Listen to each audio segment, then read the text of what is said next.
Hello students, welcome again to your class of business studies and my channel Mansu's Coaching House.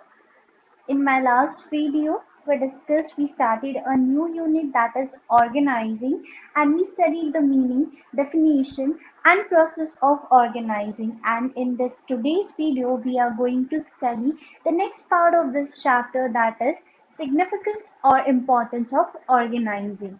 Significance और importance that means कि organizing का significance क्या है एक organization में, what is the importance of organizing, organizing की वजह से क्या क्या बेनिफिट एक ऑर्गेनाइजेशन को मिलते हैं, ये सारी चीज़ें जो है वो इम्पोर्टेंस या फिर सिग्निफिकेंस में आती है. तो importance significance of organizing. Very first point here in organizing is role clarity.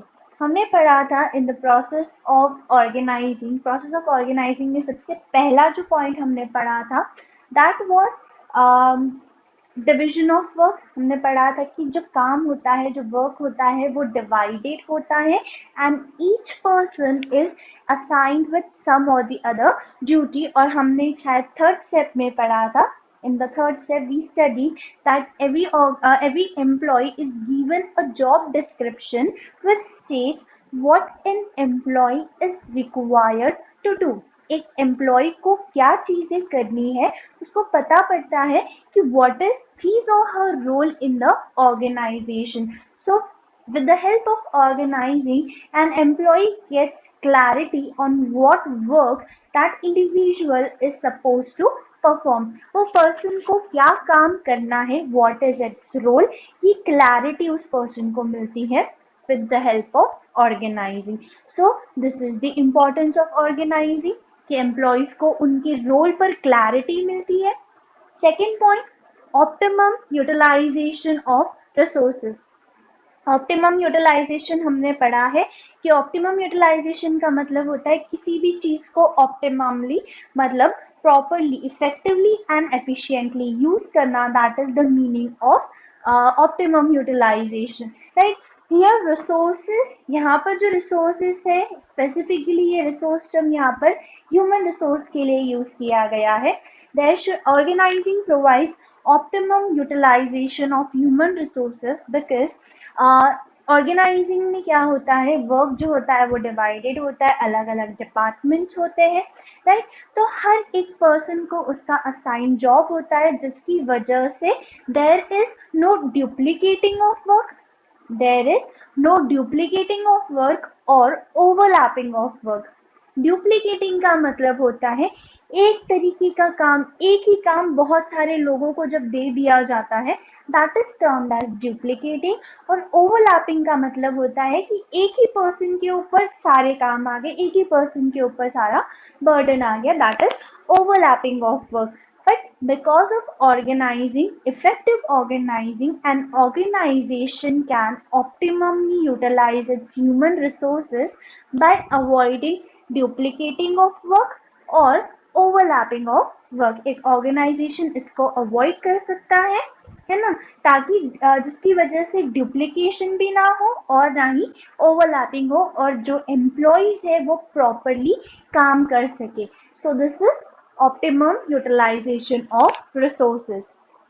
Next importance is clarity in working relationship. Clarity in working relationship. Working relationship मतलब कौन किसका सुपीरियर है और कौन किसका सबऑर्डिनेट है, ठीक है. वर्किंग रिलेशन, तो हमने देखा कि हर एक पर्सन को उसकी ड्यूटी असाइन की जाती है. एंड हमने जो लास्ट प्रोसेस था ऑर्गेनाइजिंग का, उसमें हमने ये भी देखा था कि ऑर्गेनाइजिंग का लास्ट स्टेप होता है एस्टैब्लिशिंग रिपोर्टिंग रिलेशनशिप, कि किसको किससे रिपोर्ट करना है, right. Which person has to report to whom, कौन किसको ऑर्डर देगा, है ना, कौन किसको ऑर्डर देगा और कौन किससे ऑर्डर लेगा. Who is supposed to take the order and who is supposed to give the order. ये दोनों चीजें जो होती है वो स्पेसिफाइड होती है इन ऑर्गेनाइजिंग. सो जो सुपीरियर सबऑर्डिनेट्स होता है, ये जो वर्किंग रिलेशनशिप होता है, ये क्लैरिफाइड होता है, प्रॉपरली जो है वो डिवाइडेड होता है with the help of organizing. तो सबको पता होता है कि हमें किसकी बात माननी है और हमें किसे ऑर्डर देना है, right? So there is a clarity because of organizing. This is another importance of organizing. Next is coordination and effective administration. अब जैसे कोऑर्डिनेशन हमको पता है, कोऑर्डिनेशन का मतलब होता है कोऑर्डिनेट करके एक साथ एक दूसरे के साथ तालमेल करके काम करना, that is simple meaning of coordination. अब हमने देखा था कि जो ऑर्गेनाइजिंग प्रोसेस होता है उसके अंदर वर्क डिविजन ऑफ वर्क होता है ना, and after that there is departmentation, departmentation भी होता है। So there are different departments in an organization and there should be a coordination between all these departments. हर एक डिपार्टमेंट का एक दूसरे के साथ कोऑर्डिनेशन होना चाहिए। जैसे कि प्रोडक्शन डिपार्टमेंट हो गया, production department, then packaging department, sales department, marketing department. तो ये जो सारे अलग अलग डिपार्टमेंट्स है इनमें आपस में कोऑर्डिनेशन होना चाहिए। ये जो है वो ऑर्गेनाइजिंग इंश्योर करता है। Organizing helps to build coordination between different departments of an organization, और जिसकी वजह से एडमिनिस्ट्रेशन मतलब जो काम है पूरा वो प्रॉपरली हो सके। There is effective administration in the organization as well. So this is the fourth significance or importance of organizing. I hope समझ आ गया आपको। Next one is expansion and growth. Expansion and growth का मतलब होता है expand करना, growth करना, that is expansion and growth। मतलब एक organization जब बढ़ता जाता है, that is expansion and growth। अगर एक ऑर्गेनाइजेशन चाहता है that it expands and it grows, तो उन्होंने जो भी प्लान पहले से बना रखे हैं वो सारे वो टाइमली अचीव करेंगे, then only they can expand and grow their business. So with the help of organizing के help से an organization can fulfill its plan timely and it results in expansion and growth of that organization. Simple it is, this is a simple point है ये। The next one is adaptation to change. Adaptation to change मतलब जो भी changes होते हैं business environment में, business environment में मतलब जो business का environment होता है उसमें जो बदलाव आते हैं, changes आते हैं, जैसे कि technology, new innovations होते रहते हैं, right? So new technologies जो है वो develop होती रहती है for production process, है ना। So this is what change in environment, right? जैसे मार्केटिंग टेक्निक्स होती है, एडवर्टाइजिंग टेक्निक्स होती है। पहले जो है वो mouth to mouth advertising use किया जाता था, then radios and all use किए जाते थे। नाउ मोर स्पेसिफाइड वे जो है वो इंटरनेट यूज किया जाता है। एडवर्टाइजमेंट्स जो होते हैं, टीवी कमर्शियल्स जो होते हैं वो उनके थ्रू एडवर्टाइज किया जाता है, right? So what is this? This is change in business environment, right? So every organization needs to adopt change. हर एक ऑर्गेनाइजेशन को चेंज अडॉप्ट करने की बहुत ज़्यादा ज़रूरत है, एंड किसी ऑर्गेनाइजेशन में चेंज लाना ये बहुत डिफिकल्ट होता है अगर वो प्रॉपरली ऑर्गेनाइज नहीं है।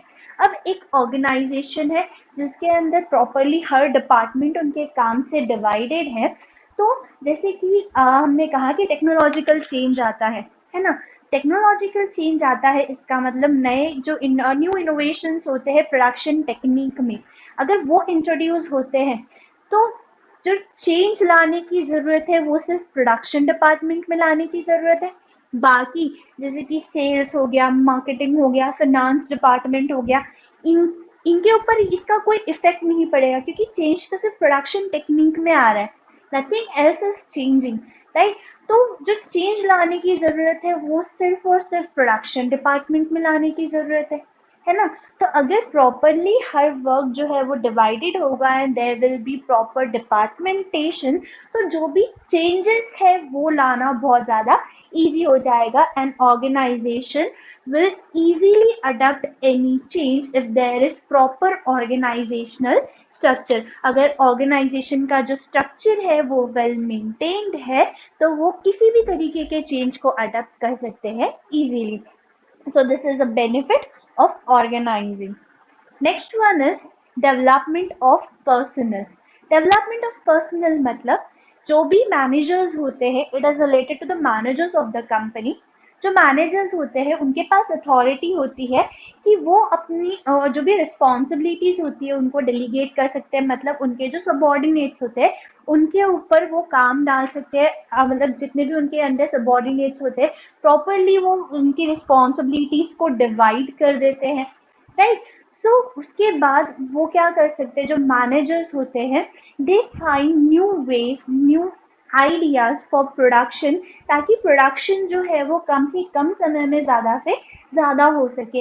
Effectively and efficiently the production process continues.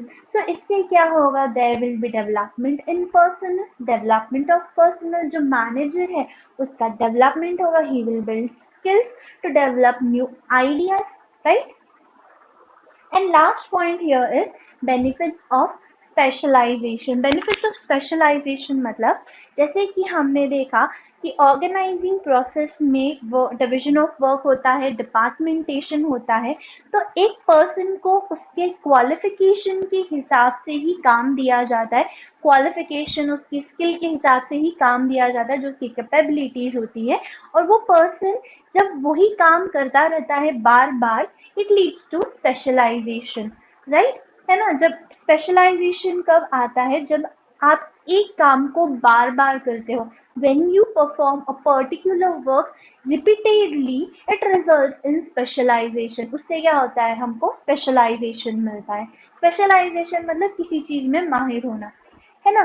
So specialization, employees will achieve specialization, और एम्प्लॉय स्पेशलाइजेशन अचीव करेंगे तो इसका अल्टीमेटली बेनिफिट किसको होगा, उस ऑर्गेनाइजेशन को ही होगा। So this is another important significance or benefit of organizing, right? So this were the all 8 points, that is role clarity, optimum utilization of resources, clarity with working relation, sorry, clarity in working relationship, coordination and effective management, expansion and growth, adaptation to change, development of personnel and benefits of specialization. One thing you may have noticed, मैंने हर एक point के आगे उनका जो है वो एक initial लिख दिया है ना। इफ ये 8 पॉइंट्स है, एक साथ इतने पॉइंट्स याद रखना, I know it is impossible. So यहाँ पर हम शॉर्ट फॉर्म ले सकते हैं, Rocky, ROCCE, Rocky adds, Rocky adds, ADS, Rocky adds. R stands for role clarity, O stands for optimum utilization of resources, C stands for clarity in working relationship, another C stands for coordination, E stands for expansion and growth, A stands for adaptation to change, D development in personnel, and S specialization. So with this short form you can remember the headers, इससे आप headers जो है वो easily याद रख सकते हो। Rocky adds, this is importance of organizing, and the further part of this unit, this chapter we will continue in our next video. Thank you.